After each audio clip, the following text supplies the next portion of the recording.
just go ahead with the intro though, if you want to go. Sorry. Yeah. Okay. Go ahead. Welcome to the DormsToDollars podcast, everybody. Yeah, today's episode 2. Last episode we had a little introduction. Today we're going to be talking about why we believe you guys should be attempting at least to be an entrepreneur in school, and what we're currently doing to align with that mentality. You know what I mean?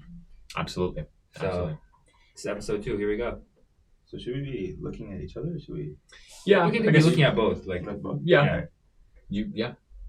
All right. So why you should even think about wanting to do entrepreneurship in the first place if you're in school, you know. So this is basically I was talking to Milan about this. Like it's basically like a timeline, right? So we go back to first year university, right? We're all locked in. We're trying to school, you know. Yeah. You're trying to get into med school, you know. You're trying to hustle into trying to get into like an mechatronics. Trying to get into just engineering.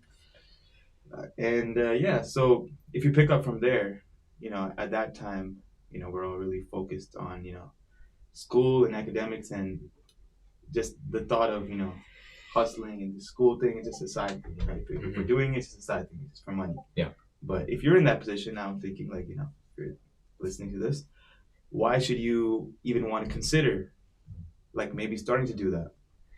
Now, the first point I want to make is, just before we get into anything, is like, you know, first of all, it's not meant for everyone.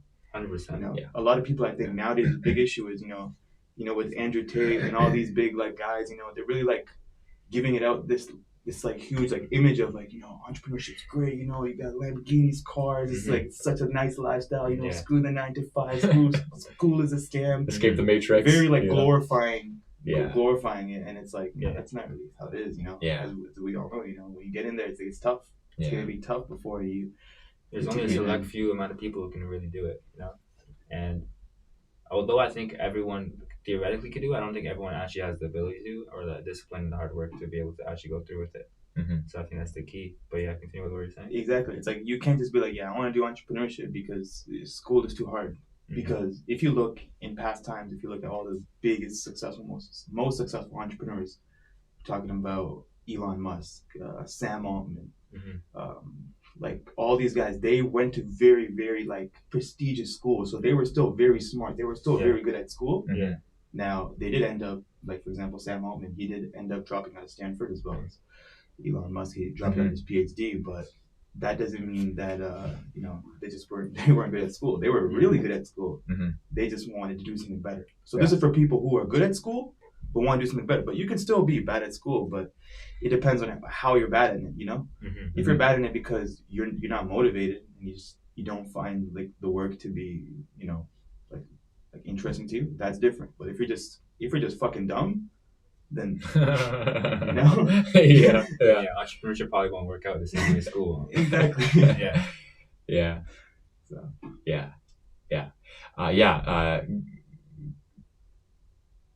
So kind of what you guys said about how it's not for everybody. I agree with that. Like I think there's character traits that you must first develop in order. Like you have to become a certain type of person as well if you want to actually become a successful entrepreneur, especially in certain areas of entrepreneurship. Like if you're really going to build a very large empire and employ a lot of people, and you need to have like very, very solid leadership skills and many other important skills, but also personality traits. Like you have to like you have to be a certain individual, essentially. You have to have certain traits. You have to have certain abilities within yourself. However, I think what you're trying to get at is that you think that almost everyone can actually do it. They just have to develop those traits. Is that what you're the identity shift. The identity shift. They have to have that identity shift. And I see what you're saying with that, but at the same time, don't you think if everyone tried to do entrepreneurship, that just wouldn't work? It doesn't make sense. For there to be entrepreneurs, there has to be fucking McDonald's workers. You know what I'm trying to say? For there to be entrepreneurs, there has to be doctors. That's true. Yeah, of course. Yeah. No, of course. Yeah. So at the end of the day, it isn't meant for everyone. Yeah. True. I think absolutely. Like it's not meant for everybody to go all the way. But for example, you could be a McDonald's worker, but also have like a side hustle or be trading crypto, or you know. I agree. You should always be trying to level up and trying to learn in all aspects of life. So that's what we're here today to talk about, which is why everyone in school even if you don't think that you're gonna one day be an entrepreneur, you should try and learn the skills, because a lot of the shit that you learn in entrepreneurship in general is really applicable to everything. Mm-hmm. It can be applicable to your job. Let's say you want to be a doctor. A lot of being a doctor is communication with patients, with other workers, with your employees, with your bosses, blah blah. So if you're really good at entrepreneurship, you're good at communication, which will translate to you being a good doctor. So that's one aspect of why you should be an entrepreneur at school, just to learn the skills and what it takes.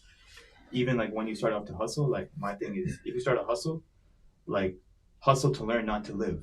Like that's absolutely, like, absolutely. Don't go in the hustle. Like this is gonna be like, this is how I'm gonna make all my money, and like this is it. It's just just get in there, just do it for fun. Get in there, just learn. And just try to do better. And I'm not saying that whatever hustle you're doing, whether it's drop shipping or crypto, I'm not saying that's not scalable, because everything's scalable. I'm just saying that don't be so bent on making that your thing and just try to learn from it. So So Milan, do you want to tell us a little bit more about your story? I know you touched on it last episode, but tell us more about your story with university and why you dropped. Do you guys want to like segment it? Like, do you just kind of want to like talk about it from first to like fourth or third year? Like we just have more structure to my response. Just I can kind of think of each year and what went on those years. So sure. I guess let's start off like where were we first? Where were we all first year? So let's start first. Perfect. So I actually I started my first year in engineering, and I right off the bat that first week I was extremely overwhelmed. I don't think I actually ever told you guys this, but I was super overwhelmed. I was like crying every day. Oh my gosh, you remember this? I'm like, one time you called me, like you're like the happiest, like jolly guy, and one day you call me and you're like, man, I was just crying about school. I was like, what? You was crying? Like what? You was crying? Yeah. Big old was crying. That was crazy. Like, school can really get to you. Dude, it was so just like all the work I had to do. It was wow. Like, what did I sign up for? You know what I mean? Like, it was overwhelming for me. I was told that engineering it's a prestigious career. It's good pay. It's highly regarded occupation. So I that's mainly what motivated me to start in that program. But I quickly found out it was tough. I thugged it out. I went through it. The first year I did pretty well, actually. Well, so would you say your first year was tough, and then what was like the defining moments that made it tough for you? Was it just the workload, or was it just like workload? Was it what it did to you mentally, or was it like you had other goals on the side, or was it just strictly like school was just too hard? Is that what you're trying to say? No, no, it's not that school was. I mean, it was kind of my only goal, Like I was working part time actually with you, like we worked at Walmart part time together, actually in the same department, which is crazy. And then school was basically my main focus. That's all I really focused on. Like, and that's all I really felt I could focus on. I couldn't really handle much else in my life, because school was taking up so much of my time and focus, and I was by myself a lot, and that was the same thing for me. Like anytime I had school, even in high school, like I was literally like at one point like, oh man, I can't study to get my driver's license. I'm busy with school right now. It was like oh my god, school was so like just like up my ass. I couldn't do I just felt like I couldn't do anything. I always had to keep doing school, just because I wanted to do school though, and I felt really good when I did school. Like I felt like just in terms of the ego, even be productive. It felt nice. Look at these guys, like they're not studying. I am. So school's always been like very prominent in that way, where it's like if I do school, I'm only doing school. The only time where I was like, all right, I started to look other ways and let me do something else, and it doesn't have to be business, but it could just be sports or anything other than school. Was like once. Like after first year for me, like probably second year, that's when I started to really like, I want to say goof around, but like do other things other than school. Explore other opportunities and possibilities, outside of school. Same with me. After that first year. Yo, we're not live. We're not live? Shit, you're joking, man. Wait, what? Are we? Wait. Are we? Stop streaming is an option right now. Is it? No. I'm pressing the live button and it's not showing me live. It's only showing me the last 2 minutes. You've only been live for 2 minutes. What? Should I click live on here? Or should I just let OBS do it all? Damn. Let me just check my stuff though. Oh, that was our first live, right? The first time we went live. We didn't have guns going live? No way. Come on. Thank God I checked, bro. Fuck yeah. Imagine we didn't. Oh, we have a recording, right? Yeah, it's. Oh, we didn't even record. Oh, we didn't record. That was our issue. We didn't record. There's no way. Oh shit. Should we restart then? Yeah, we'll restart. Yeah, let's restart. Should we restart? Restart? Fuck. I mean, I'm kind of down. We didn't even get that far, to be honest. Sure, let's do a quick summary at the beginning. Yeah, yeah. So we were just recording for the last 20 minutes and it was a recording.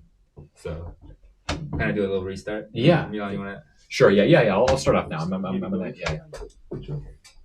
Is it even necessary? Huh? Wait, what happened? Is it even necessary? I don't know. Actually, that's true. It's not good. Do you want to just keep talking where we? Because it's still recorded those past 2 minutes, right? Nah, only 2 minutes. I don't think it recorded the last conversation we had at all. Damn, man. It's crazy. It's all right. I mean, it happens. Whatever. We'll just skip to the first part. Yeah. Yeah. So yeah, today's episode 2. Today we're going to be talking about why we believe that everyone in school should be attempting at least to start an entrepreneurship, to be hustling outside of school, and to be learning the values and skills that you get from those experiences. Yep. So we just started off the podcast by talking about our experiences. That's where we got cut off last time. So Milan, do you want to just kind of quickly get into what your experience in university and start off with like your first year? Yeah, for sure. So I started off first year in engineering, and I remember that first week of university, man, it was so overwhelming. I quickly realized how much of a course load how much of a workload I was about to endure, and all the studying I had to do and work, and it was very much a grind. I was not prepared for it. That's it. That's the main summary. I got through first year, but it was a struggle. Yeah. Yeah, I mean, it was a struggle for all of us. Oh my god. It just kind of zoomed into Mo. I don't know why. Yeah. Can you stop it? I feel like it's not even the AI. I think that's just the camera moving. You think the camera just kind of fell off? Is it? No, why the fuck? It looks tilted. It's like nothing got moved.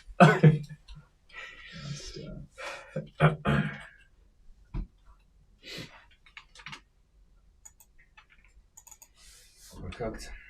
Yeah, we're cooked. It's kind of just. Mo's now the main figure. I don't know. It was so funny.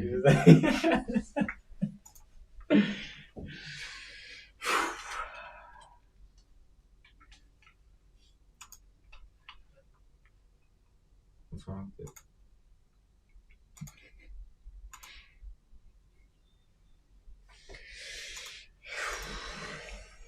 Wow. Yeah.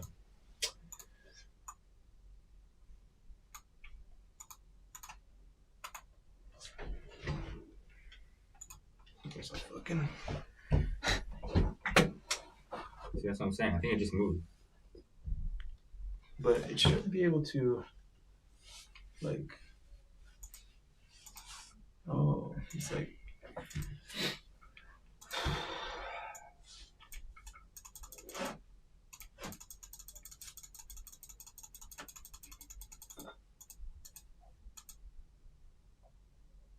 That good? That's good. Okay, we're back. Alright. Yes, we're back. So the same where we left off. Has your sentiment? Yeah. I don't fucking remember. First year. Milan got a little stressed out first year, but he made it.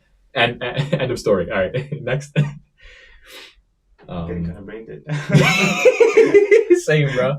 So Hamza, how was your first year of university? Like, what were you all about? What were your goals? What did you have in your mind? What did first year university look like for you? First year university, definitely the hardest. Like, by far the hardest. Very, very hard. Just because that's when it's like, all right, trying to get as high grades as possible. Trying to just, literally my only goal was switch into engineering. So get basically as high marks as possible. So there was just like grind fest all day long. That time was COVID, so we're just on like Discord all day, we're just online. Just never leave the house. Like so we're just inside all day long. Literally, It's pretty depressing to be honest. It was definitely the worst year. I'm definitely gonna say that's by far the worst year. And then that I was just like my goal was just to get into engineering, and it was a very like tunnel vision type goal. Like I didn't do anything. I didn't like other than school and trying to get into engineering. I didn't really do anything other than that. It was like I just literally have nothing to talk about that year other than that. And then second year is when like I now I did do like little hustles on the side, but I didn't even consider them anything crazy because it was always just for fun. And then it wasn't until like second year where it's like, you know, kind of really started considering, you know, like this whole business type of stuff. And that's when I saw you start a YouTube channel.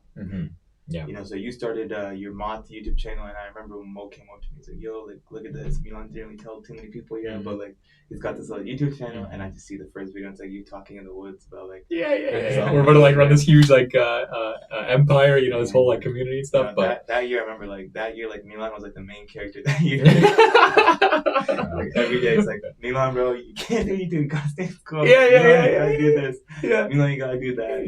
And it was like.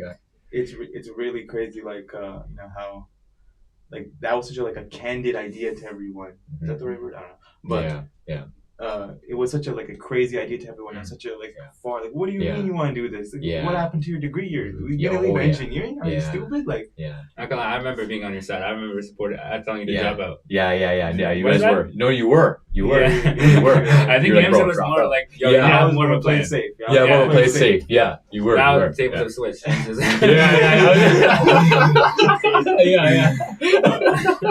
2 years later, 3 years later. It's actually crazy, you know, like you say that, like everything I feel like I'm experiencing now, I feel like just experiencing like a year before. It's like you know, you had the whole thing about, oh, should I drop out or not? And I'm like, I had those thoughts like this year. You know, and like even like the same like people you were looking up to, like Alex and Mosey and all these guys. Like, now, reading into them. Yeah, that's true. Actually, them, I was like, what is this guy on about? I know. Random ass motherfucker. Yeah. I know, man. I know. You're just kind of starting to get on that same frequency that I was in like a year ago. Even something as simple as like, for example, reading books. Like I hated reading books. I just like, bro, anyone who reads books, bro, like just you know, even Andrew Tate said you don't need to read books. Surely you don't need to read books. And then I remember Mo was like, nah, you need to read books. Like I'm like, you know what? I'm gonna make you a bet. You know, I'm gonna be rich and I'm not gonna read a single book. I said something along those lines. It was like, because I was like, do you think Kanye read books or something? But it was something along those lines, and then then now it's like she ended up picking up books. I still think it's kind of stupid for the most part. I agree. I mean like they give a lot of. They're better than fucking watching social media. Yeah, it's better than fucking around. That's for sure. Yeah, and most people fuck around so much of their time. You might as well like. I just feel like they give a lot of people some false hope, and it's like. A lot of them are mental masturbation. Mental masturbation, exactly. Like, for example, like after I read 100 Million Leads by Alex Ramosi, like I felt like, all right, it's time to become a millionaire. Like, riches are gonna come to me. And then, like, I think like some months later, just kind of Loki kind of forgot everything. Exactly. It's very easy to forget shit too. As well. Like, I've read a lot of books over the last year, and like. So I just forget.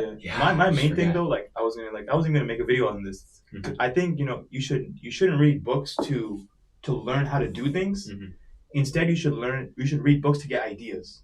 Because when I was reading all those books, like I was learning how to do things, but the thing is, there's so many different ways to do something. Like you can't say you have to follow this rule and that rule, and there's gonna be 48 laws you have to abide by.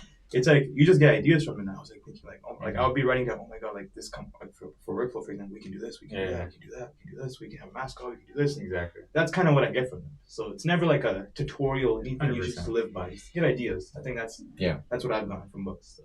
Absolutely. Yeah, that's the main thing I've gotten from books too, just the ideas, right? And kind of like somebody's described this idea or explained it to me in a way that resonated with me, and it's not necessarily a new or original or anything, you know, or take inspiration from it. Yeah, just exactly. Yeah.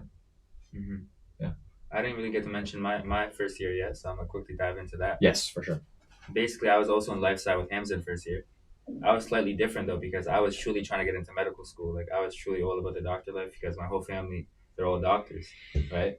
So I was really about the doctor life. And I remember getting really close to Hamza in that first year because we had a lot of courses together.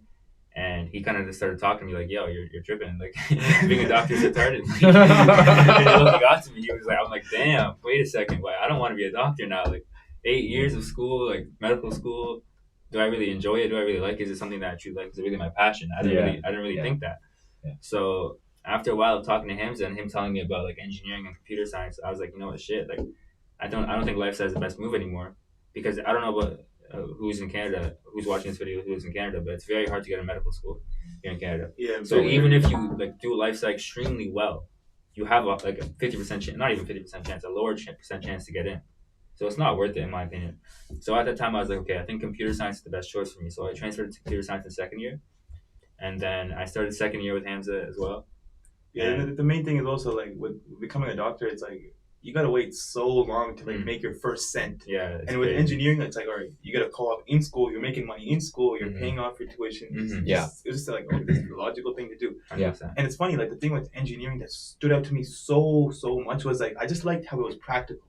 That's true. Yeah. It's a skill. Yeah. It's like, it doesn't matter if you get like A pluses and you're bootlicking the props every day. Like it doesn't matter as long as you have like experiences and you know how to code or you know how to do certain projects and you have like this technical expertise that you can bring to the table, then you can get hired. Yeah. And that's what I loved about it, where it's like, in the doctor route, they don't look at that. They don't care if you're actually capable, they just care about grades. Exactly. They don't care if you're able to like cure like Elon's like freaking stomach disease. They don't care about that. Yeah. They care if you have the grades and the volunteering. And that was just such a dumb thing to me. And now moving on forward with entrepreneurship, it gets even more practical. Yeah. It's so much more practical. They don't care about how it's funny, like for example, I mentioned this. It's like the whole when in school when you use like ChatGPT for something, you may get like plagiarism. You get caught for plagiarism, right? That whole thing to me is just like it's so dumb to me because it's like especially this semester, I barely even work on school. It's just business for me. Yeah. And I'm thinking like for us like when we're submitting copy, like let's say we're doing we're writing a script for something, we're writing a blog for example. Yeah.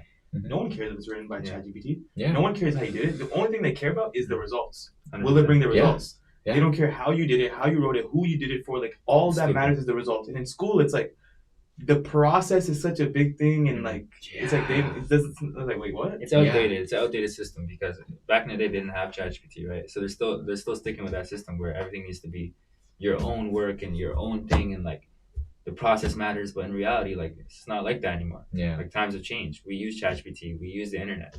There's no need to develop that skill. That time. Exactly. Obviously that skill is useful in some scenarios, but like and a lot of the shit that we learn in school is just retarded. It's like back in the days when your teacher would say, you can't use a calculator because when you're gonna have a calculator on you, and now you got your phones. Like, everyone. Exactly. I realized that a lot in second year when I was in computer science. I realized that this school shit. It wasn't that lifestyle was bad.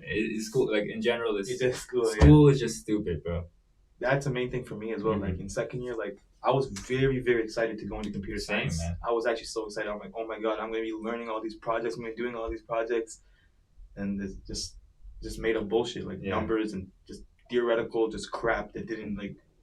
Why do I need to know this? We didn't learn anything that was actually useful, bro. Same as me. Rarely anything. Like maybe 5% of the shit we learned was useful. It was disgraceful. Yeah. And honestly, I felt like it was just a waste of time. Yeah. Similar with me, I switched from engine to business, and now I thought that I was going to be learning some awesome new stuff that's going to be like revolutionary for my entrepreneurship journey and all this. And I came across a whole lot of fluff, just like how you guys are describing. Like that's why I just decided, like screw computer science, screw everything. I'm just gonna do what's easiest and just get out of here because I don't even need the degree. Like it's just my parents just to make them happy. Yeah. Just get out of here, So. Yeah. So let's get back on the topic now, like, why you should consider doing business if you're in school, right? Yes. Mm-hmm. So the first thing is it gives you a sense of like discipline, I'd say, as we've mentioned. Mm-hmm. When you're doing school, it's very, very simple because you're just following what's been given to you. You're enrolled in a program that you're paying thousands for. Your parents are on your back. It's a no-brainer that you have to do it. Mm-hmm. With entrepreneurship, no one's gonna be on your back telling you, yo, you gotta do that business. You gotta like make sure this business scales. No one's gonna do that. Your parents aren't gonna do that. Like your friends most likely aren't gonna do that. You got like some top 1%, like literally. I know. I know. Even if they do, they're not going to care enough about you to the point where they're going to fucking force you to do it, right? Yeah. Exactly. So, continue what we were saying. So yeah, it just brings that discipline, right? And I'm just gonna bring this. I think we brought this up in the last podcast, but I'm gonna bring it up again. Like even when Milan was thinking about dropping out, I was like, you know what? Only do it if you think you can carry that same discipline that you bring with school. In school we're taught like you wake up at 7 a.m. You get the bus, you take the bus, you go to school, you sit there for 8 hours, then you come home, then you do your homework, then you repeat that shit every single day. Yeah. Like in business, if you can even do that amount of work, you're gonna get some results. Yeah. So, but the thing is, most people they don't, right? Because there's no pressure on them. There's no bus that's waiting to pick them up to take them to their business institution. Yeah. I know. So if you can create that discipline, then you're unstoppable.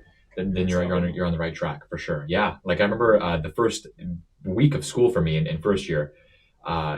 Just a quick summary. I was crying like every single day, man. I was so like overwhelmed. I was like, this is crazy. I can't believe that there's this much work and all this like this reading that I have to do and like, oh my God, and that taught me what real like hard work really is. I've never actually sat down for like a long period of time and actually had to like do like work, like just read these modules and do these experiments and then like go and study math and then go do this and like just all these different things. And that really taught me like discipline, like before when I was in high school, it was a lot simpler. You weren't like given an overwhelming amount of work or anything, but in university, it really taught you what discipline actually is, especially in a program like engineering, right? Exactly. Like as much as like a waste of time, like university can be, at the same time, it's very, very crucial. Yeah. It's like we would not be here if we didn't go through university, didn't go through all those experiences, right? Yeah. Because we had to go through the tough times within school to realize that, that's not really worth it. So a lot of people say, like, for example, like a lot of people say university's a scam and this and the whole entertain mindset. And even then it's like, for example, I'm just going to talk about payments itself. I saw this. It was like, school isn't even that like expensive. Like I know, like for example, in Florida, like state tax is $4,000 for tuition, and that comes down to like $300 a month. That's pretty affordable. For uni? For uni, for college uni. I don't know how they do it. And then even here, like for example, we have OSAP, right? And I don't know about you guys, but for me, for OSAP, like school is basically free. School is basically free. Like wow. Like it pays a lot, right? So yeah. School is not really like a scam in that. I think in certain places it is. I think in America, a lot of states are fucked, like with the tuition fees. I think we in Canada are a lot more lucky than Americans, but you're right about that though. I agree, like because at the end of the day, even if it was a scam, people are still signing up. Like you know what I'm trying to say? They're still signing up. They're still... I think true. I think the real scam is international students, man. If you have to see how much they pay, that's ridiculous. But at the same time, they do come from like really rich families overseas, right? And that's usually how they're able to afford like such a crazy expensive education. You know what I mean? But for us who kind of like grew up here, we don't really have to pay like a crazy amount. Like it's more convenient for us to become like entrepreneurs. Because we're not our goals aren't really aligned with academic success and that kind of route. True, and in general, I wanted to say like school again has other benefits. Just being in school as an entrepreneur is super beneficial to like entrepreneurs, and a lot of guys they push it to the side. They just focus on the negatives. They just focus on like, oh, I want to drop out of school. I want to be rich. I want to be an entrepreneur. But they're not realizing that being in school gives them so many opportunities. Absolutely, I can give you this one right now. Like we're sitting in this podcast room. It's our school's podcast. So if we didn't have this podcast, we're in school right now. If we weren't in school, we wouldn't have been able to do this podcast. Yeah. If we weren't in school, we'd probably literally, exactly. So many people, like the amount of networking you can do in school is insane. Yeah. Like people don't like think about it. Like you have like an opportunity, you have like an advantage over other entrepreneurs. In fact, by being in school, because not only do you have that on, you have it on your name. Like you're like whatever school you go to, you're that student, right? So you can use that to your advantage when meeting people, and that gives you an advantage. Yeah. On top of that, again, like there's basic shit, like you get access to things like gyms or like other materials, like there's cameras you can rent out, there's microphones, resources. So school in general has so many resources, and a lot of entrepreneurs, a lot of people who are so about business and hustling always look on the negative side. Lately, I've been trying to look on the positive side of it and just really utilize it to the most that I can. You mentioned networking. Networking, I think that's the most insane part of school. Yeah. Like you're not going to get that because it kind of almost forces you, right? You're around people all the time. You have to be around people. if you look back at like some of the most successful entrepreneurs, like for example Mark Zuckerberg, right? Like his like entire like team that he like, or his main team, like his co-founder, his co-founder was he was a student. He was a student at Harvard with them, right? So it's just like there's endless opportunities for networking at school. Yeah, absolutely. And going back to the whole resources thing, dude. Literally today, I was wearing this tank top in the middle of our school student center. For this like showcase, it's like this like startup student like showcase thing, right? Like I was informed of this opportunity, and so I obviously took it.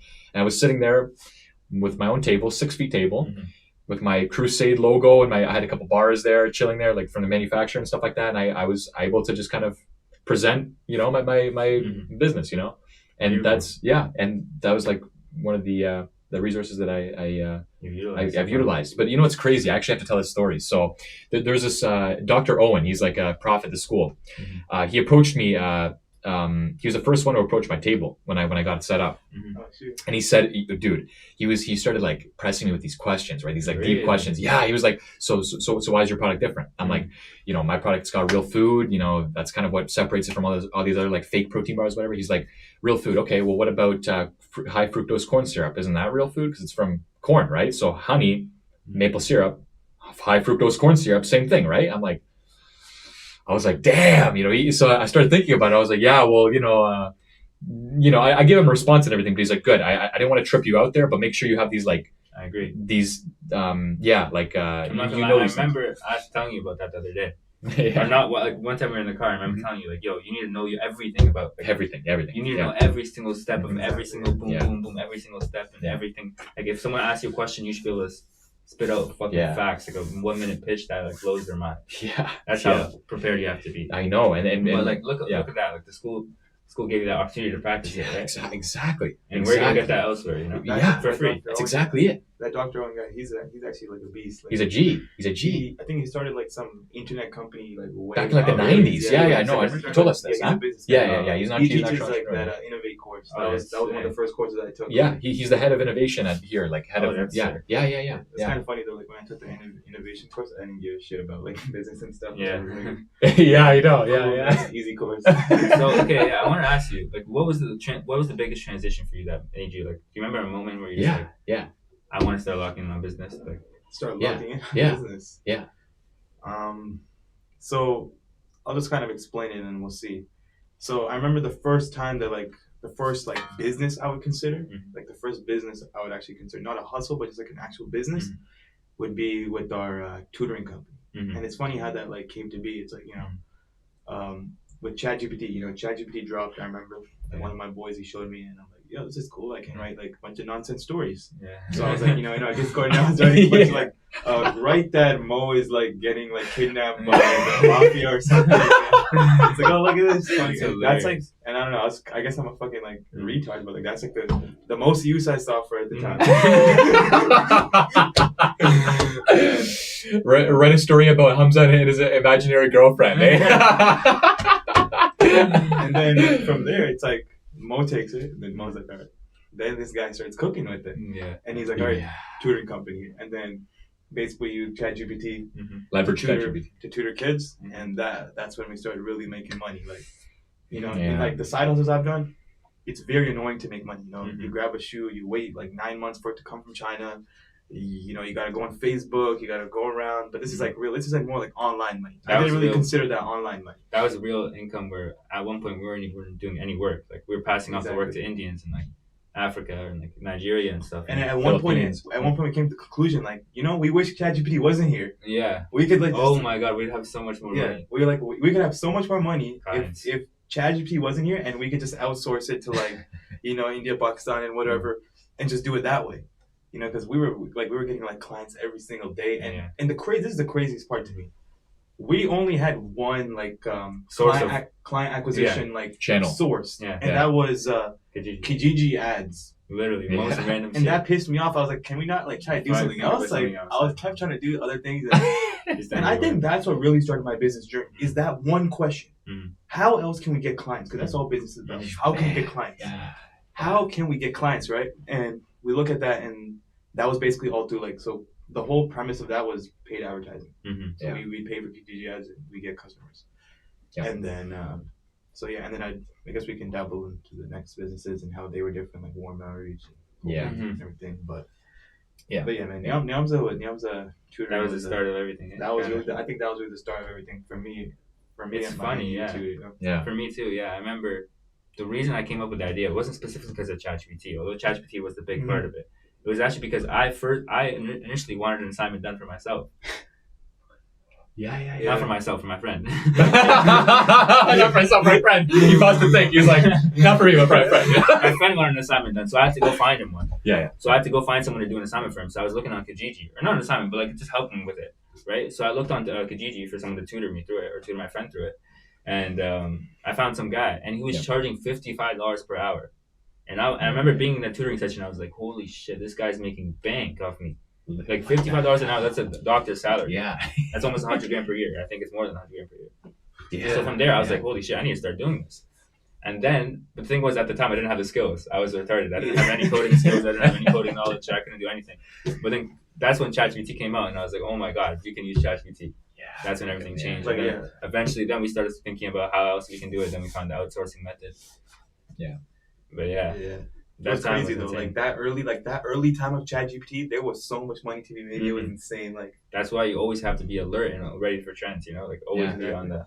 Yeah. I think ChatGPT. Absolutely. I think that's got to be like. I think that's got to be the biggest innovation of the decade. The century, bro. Not gonna lie, the century. Actually, hold on. No, never mind. I take that back. But honestly, you could argue it technically. Like AI and stuff. That's a crazy innovation, bro. I think the biggest innovation century is probably Web 2, like just the internet. Oh yeah, for sure. I do fundamentally agree with that. Yeah, the internet and everything. It formed the basis of like AI and all those things, right? Like, AI is crazy though. Yeah. Like, this is one thing that came up. I saw so back in like when we were like grade 12, so 2021 around that time, before ChatGPT came around, like everyone was just using Chegg, right? Yeah. Chegg was going crazy. Like people were buying Chegg subscriptions left and right. Yeah. Course Hero. And then ChatGPT came and just destroyed Chegg. Like if you check Chegg stock right now, it's just in the mud. Wow. Like it's just gone. It's just, and it's crazy that like AI can do that. Like what else do you guys think like AI is just gonna destroy, like just annihilate? Good question. I mean, how long of a time span are we talking? I guess like in the next like 5 to 10 years, like 5 to 10 years. Because like for example, this one thing came up. I don't know if you guys saw like Ben Affleck. Mm-hmm. He was talking about like he thinks that one of the last things that AI will destroy is like the movie scene. I agree. Like acting and stuff. I agree. Oh shoot! I don't think he's gonna think of that. Why is that thing moving again? No, Hamza's the main character. Yeah, all of a sudden. Oh my God! Holy moly! Oh my God!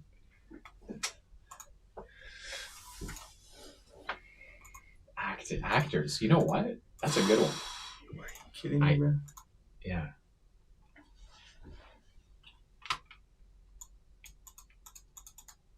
Just messed up our flow, bro. You just really messed up our reel, bro. It really just did, man. What the heck is that? Yeah. That's what we're gonna have to. Perfect. Yeah. Excellent. Wow. Nice. So Ben Affleck? Yeah, Ben Affleck. Yeah. He was like, he thinks that the last thing AI will take over is like the acting industry, like Hollywood and stuff like that. That's what he said. The last thing. I agree with that. I think the last thing. Yeah. I think one of the next things that's gonna take over is those. I don't think so at all. I think that's kind of stupid to be honest, because it's entertainment at the end of the day. It's the entertainment industry he's talking about. Mm-hmm. I think maybe healthcare maybe would be one of the last things. Like. How are you going to have a robot talking to patients? Like a robot doctor, yeah. Honestly, I feel like that's more feasible than... Just because I think whenever emotions get involved, I think that's going to be where AI struggles the most. Mm-hmm. And I think that's probably like, anything maybe related to like mental health or something related to that. I think maybe that's when AI will struggle. I agree. Yeah. But even that, I'm low-key thinking even now, like, I don't think there's anything that AI will struggle with. Bro, even at one point, like that's true. That's true. Like, it's being made its data is being collected from like everything that's been said is done by humans. So why would it not be able to act like a human? That's true. Actually. Yeah. Very, very interesting food for thought. Yeah. So it's a crazy because one of the now this is not one of the reasons I decided to quit CS like computer science, but it was always there as a kind of like shit like kind of like a scary thing. It's like, oh, like AI's gonna take your job. AI's gonna take your job. Yeah. And now, like, going all in on the business stuff, it just feels really nice. It's like, all right, I don't gotta worry about that. Literally, that's true. Because entrepreneurs are like the one like thing where it's like, I think nothing can harm them. Like, you know. Yeah. It's like entrepreneurs are always gonna be like on the top of this. Like they're always like the ones like managing and controlling these type of things. Yeah. There's nothing that can really like. It's gonna be the people that who are controlling the AI. Yes. Yeah. That are gonna be the most successful within the next 30 years. People who are actually utilizing, controlling, and creating it. Because that's what entrepreneurs are. Yeah. They're quick with getting on what's new. Whatever's the thing, you know. Yeah. We don't have to like stick into a field in a bubble, like, you know. Yeah. Like I don't have to like stick to like software companies because I'm a developer or something. Yeah. You know? Absolutely. And I guess if we want to continue on the conversation, just talk about like some more reasons why like entrepreneurship is so good as a student. Like entrepreneurship is like, it's so broad, man. Like there's so many problems that us humans experience in our day-to-day lives, man, or just in general, just the problems in our lives. And like entrepreneurship can solve like any one of those, you know, like it's just, there's so many different industries, you know, there's so many different things innovations you could make, products, services, whatever it is, man. It's just so broad. There's something for everybody, you know? I agree. Yeah. In every single way. Even if you're a doctor, even if you're an engineer, you can utilize the things that you're learning in school and make a project that's aligned with school, but make it entrepreneurship. You know, you can make a system that could help like healthcare systems. Like you know what I'm trying to say? You can use your school knowledge in an entrepreneurship like case. Yeah. Like so in every way, being an entrepreneur and working on side projects in school, this is essential. Yeah, absolutely.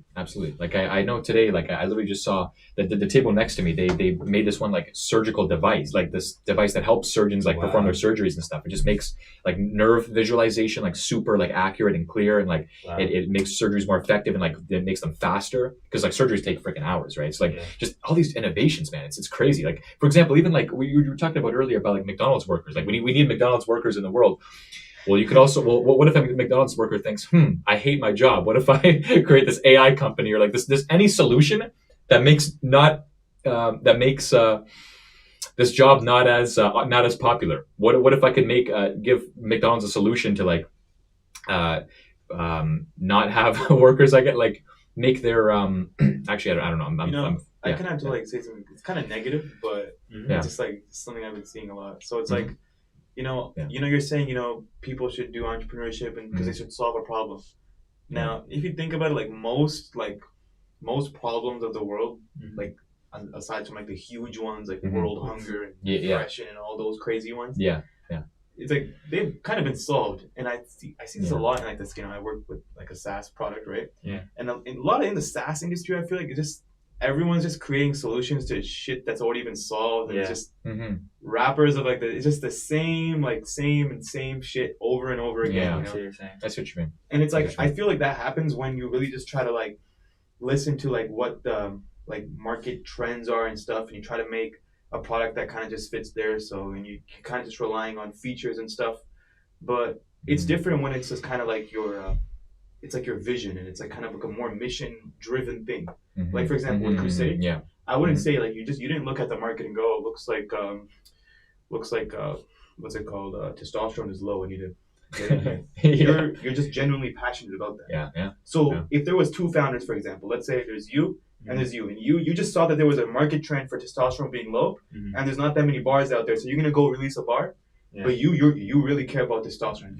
You inherently, it's in your soul. It's in your heart. You can't see testosterone being low. You have to bring it up.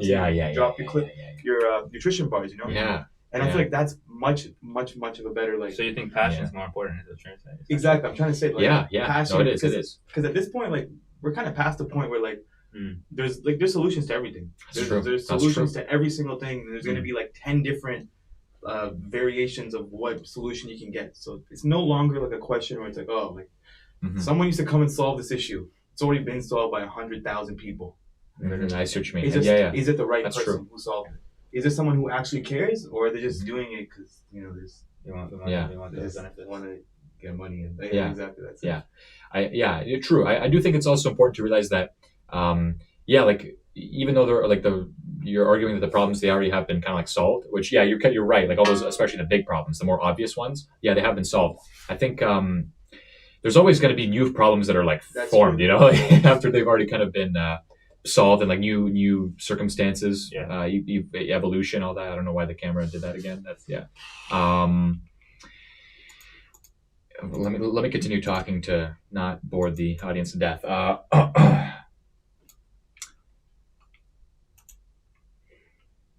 I'm still solving a problem for Crusade Nutrition. 100%. But as Hamza said, the vision is probably the most important part. The mission, your mission, like what you're doing this for, the why. Exactly, and that's what's going to get people to buy as well, right? Of course. Like when they see that you're genuinely passionate about, solving this issue, that's what's really going to make people buy. So even if you don't have like a unique selling point, as long as you tell people, or you show to people that you care, then they'll buy. Yeah. And that's why you've had the following that you had. You're such an energetic, passionate guy. It looks like you're really all in on this product. Yeah. You really shape the identity of Crusade. Crusade himself. In the yeah. Force, this. Yeah. The embodiment of the company. You're missing now is the metal helmet. Yeah, I know. Yeah, I know. But hey, I got it on my T-shirt though. This is kind of like my cape, equivalent. This is like my helmet equivalent right here. But for sure. You like if you have a problem in your life, if you feel like it's a problem, if you feel like you want to see more of a change in your world, no matter how big or small, then go ahead and go get it done, man. Is it? It's been 35 minutes. 35 minutes? Okay. Also, I kind of want to go back to the moment today where I was approached by my old professor. He didn't know that I took his class before. He's like, "Oh, I expect to see you in my class." I'm like, "Which class?" Because I already took his class. He's like, 1X03. I'm like, "Oh, yeah, I already took your class, by the way. Like, I know you. Yeah, you're Dr. O." And he's like, "Oh, no way, yeah." And I told him the story about how I told many people this story. I don't know if I told you guys this story, but I was in his class, the first day of class. It was in the spring. I remember sitting down. I remember meeting this guy, as we were walking into lecture. We were just talking or whatever. We sit down, lecture starts. He goes in, after a while, he goes into how, he doesn't want us to actually come to class with notebooks and laptops and get ready to take notes. He doesn't want us to just do brain rot studying or memorization or whatever. He wants us to be engaged in the lecture and actually talking with him, spreading ideas. He's an actual he believes more. I just had a Joe Biden moment. His whole mantra is more about application, actually using what you learn, and not brainless theory studies that we complained about earlier in this episode. But he so he was talking about that, right? He was like, some of you didn't bring your laptops and notebooks or anything. That's good, right? So I remember he would always say that don't take notes, just be active listener and just participate in the conversation. Yeah. And then I was sick. I look at my buddy to the right, and he also didn't bring his notebook either. I look over to him, I fist bump him, right? And then he catches me. He's like, "Yo, wait a minute." He calls me out or whatever. I can't even really remember what he said, but then he was like, "You know what? Guys like you're a C student, and C students, they run the world, man. They run the world." Yep. So, and then after I told him the story, he started laughing, and he's like, "So what are your grades now?" I said, "They're C's." He fist bumps me. He's like, "Nice, man." He's like, "Nice, bro." He's like, honestly, just get the academic part out of the way and just get into the real stuff, as soon as you can. That's what he told me. That's good. He's a pretty sick guy. Yeah. He read you a book from the first time. He did, man. He did. It's crazy, man. Of that one guy that me and Mo saw at the park one day. There's this. The black dude. Yeah, there's this black dude. He's just at our local park. This was what time was this? 2022, 2022, 21, maybe right before the whole business stuff. Yeah. Maybe just in the start. Yeah, and that summer before we started Niamza. Yeah, he came up to us I like you guys are doing school, blah blah, but you guys gotta hop on Bitcoin or something. Mm-hmm. Yeah, he was telling us that Bitcoin was at $20,000. It's at $90,000. Yeah, that's could have been a 5x. He's probably in Cancun right now. He's gone. We haven't seen him in months. So. Yes, I saw him at the mosque. Oh, you saw him? This is not in recent times, but in that year I saw him at the mosque one time, and then after that I didn't see him. This guy's definitely gone. Cancun, bro. Wow. He's wow. I remember you guys told me about that guy once. I was like, wow. We didn't have any money. Yeah, we didn't. He was literally telling us to sell our PlayStations to buy. Oh my God, I remember that. I actually did it though. I actually sold my PlayStation. Yeah. Did you? No, my parents got a PS5 after that. So. Oh well, okay. But yeah. Wow. Funny. That was pretty funny actually. What else can we discuss here? Why entrepreneurship as a student? Well, yeah, I had one point I actually wanted to bring up. Mm-hmm. It just goes back on the whole point why you should consider it. So the first thing is, it just goes back to why you should consider being an entrepreneur, right? Mm-hmm. And one thing, like the founder for Workflow, he brings up like quite like prevalently, Mm-hmm. is the whole point about like what happened on really, like the whole point of just like what happened on like October 7th, like with the whole like Palestine thing, right? And that kind of gave them like a perspective, like a really, oh my goodness. By the way, for one of you aspiring entrepreneurs out there, please solve this problem for us. I think we can solve it. I think we're just retards. But yeah, he brought up like the whole thing about like what happened on October 7th, like with the Palestine thing, obviously, as you guys know, and that kind of made them realize like the true colors of like failed to enter whiteboard mode.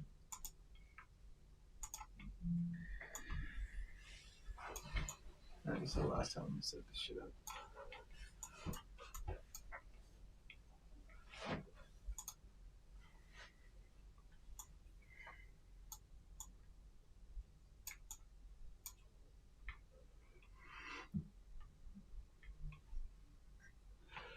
All right. Anyways, so what all happened on the October 7th, like with the whole Palestine thing, and that event kind of made everyone realize like how these these corporate companies treat you. Mm-hmm. Like for us, like we haven't really been in the corporate world, like we're still students, but like all these guys at Workflow, for example, they've been in the corporate world and they worked like almost a decade there, right? So they kind of know the ins and outs of it. And there was this one guy, I remember that my founder was mentioning to me that we had a meeting with, and he basically emailed Mark Zuckerberg. He emailed Mark Zuckerberg saying, "Why did you guys like decide to like censor like all the stuff that Israelis are doing to Palestinians, but not what like other way around?" Yeah. Well, like why are you only showing one side? And he got fired from that. He got fired. So it's like, damn, like these companies, they don't give a crap about us. Like, we can be so high up in the ranks and be C-suite employees or be this and get that stock or whatever. But when it comes to just us as human beings and like what our vision is and what we want to be treated as, and it's just like, all right, whatever, you're thrown to the side. So just like that's what really made him realize, we need to have our own company, especially one that's run by like Muslims and someone with our like vision and everything. Yeah. So that was a big reason he started this, and I was like, damn, wow, I would have never that's not something that came to me because my reasoning was far different for starting entrepreneurship. I didn't go in the corporate world. Like I hate the corporate world. Never been in there. Yeah. That's the thing, right? So that was kind of like an interesting perspective to get from someone a little bit older. Yeah. Who's gone through that. So all you like co-op motherfuckers. Yeah, I know. Yeah, man. You got Mo out here trading crypto. Mo literally trading crypto as we speak, man. Yeah. Again, perfect opportunity of capitalizing. Perfect example of capitalizing on an opportunity when it arises. I'm very depressed right now. I should be up $300,000. What? I should be up like. Wait, did it continue to go up? It's at 20 million. What? I'm depressed, bro. I'm up 3 bands, but I should be up like fucking 30, at least 100 grand. I should be up like I bought that shit in a month, bro. Oh fuck! I should be up so much money right now. I can't even think. But which coin is this? It's a brand new coin that came out. Kirby. It's a fucking autistic elephant. and now we snap back to the reality of how goofy these fucking coins are, man. I can't believe it, bro. I should be up so much money. Yeah. Oh my god, man. That's sickening, bro. That's sickening. 100K could have been made of the podcast. Well, even if you didn't make it, you could have made it. That's a good enough reason to be an entrepreneur while you're in school. You see, guys? Mm-hmm.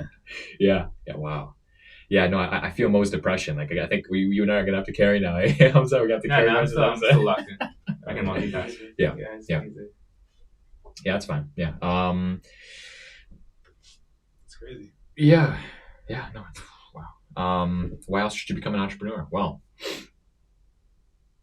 honestly, don't. Just want to keep it, to be honest. Facts. Just keep. No one else. Yeah. No, I don't want anyone else buying these crypto coins. Isn't that actually no? That actually helped me.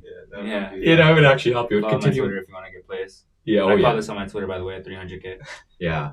Yeah, Morpheus. Yeah, he is. Yeah, Mo is Morpheus. Mo is Morpheus. Mo is Morpheus. His last call did what, like 20x? Well, my current this call is like a 50x now. 50x. You gotta tap in. God damn. I haven't tapped in because I'm broke.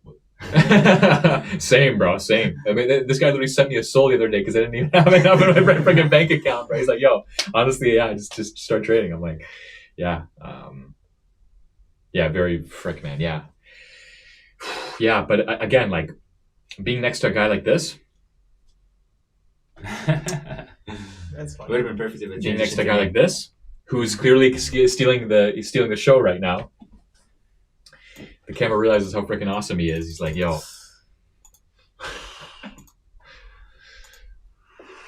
Yeah. I think it should be good now, actually. Yeah? Yeah. Okay, that's good. Sure. Let's see, it might be good now. What were you saying about? Yeah, no, I see, like, honestly, man, it's the connections, it's the people you could meet. Like, that's such a big part of entrepreneurship. I kind of want to stress that because, man, like having these two absolute freaking legends next to me, man, it's like this room has so much aura right now. It's insane, bro. You know what I mean? Like, it's insane. You know? It's crazy. Because it's really rare to find someone who's going to be, like, aligned like we are, you know, and the whole, like, entrepreneurship thing. Yeah.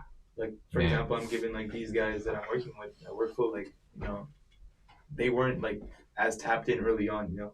Yeah. Now are they? So, like, now they are? Like, now they are, obviously, because, you know, with the thing, but, you know, it's, like, that's, like, down the line. And it's kind of rare to find it, like, early on, you know? I know what you're saying. So, it's like, for us, it's, like, you know, it's, like, it's a scary thing, right? It's, like, oh, you're not going to have, like, a stable job. You're not going to have that. Like, for them, you know, they still did, you know, they went through their 9-to-5s and they, like, you know, that's what they raised their initial capital for their business and stuff. Yeah.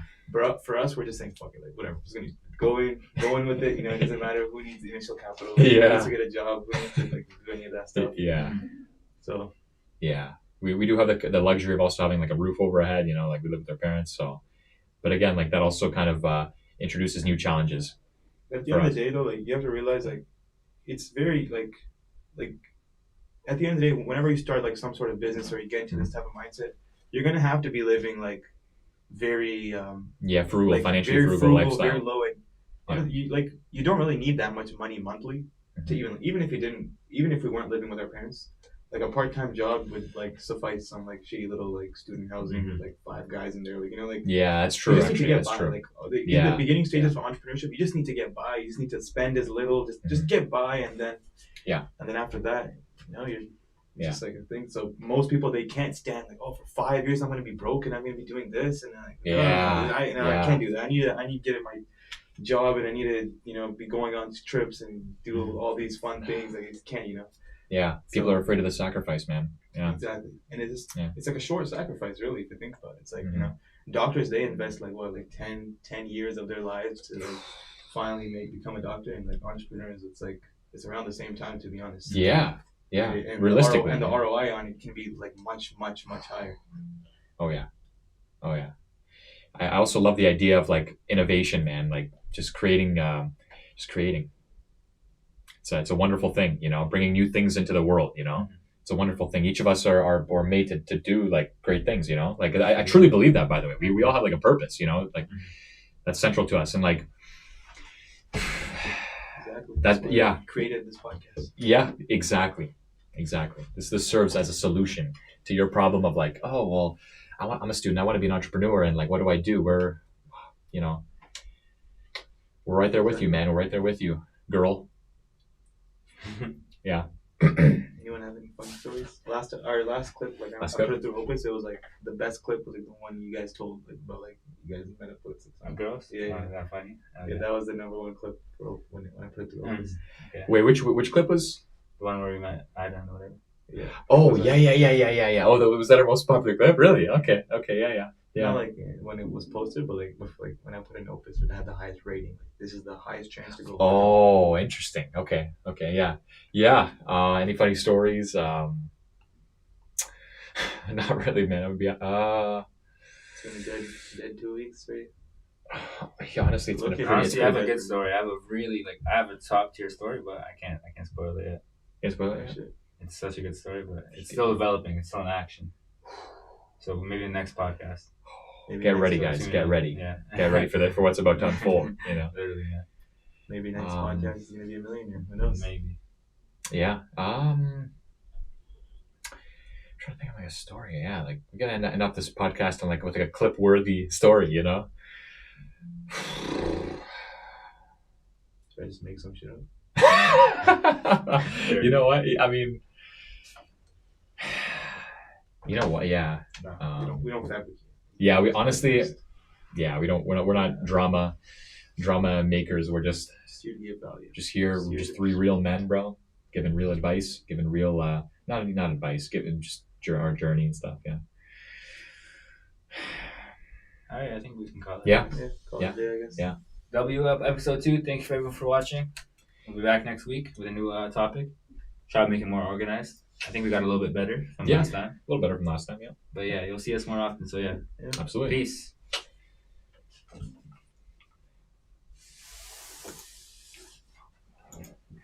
Fuck you, nigga. Fuck. What the fuck, bro? I could have been rich, bro.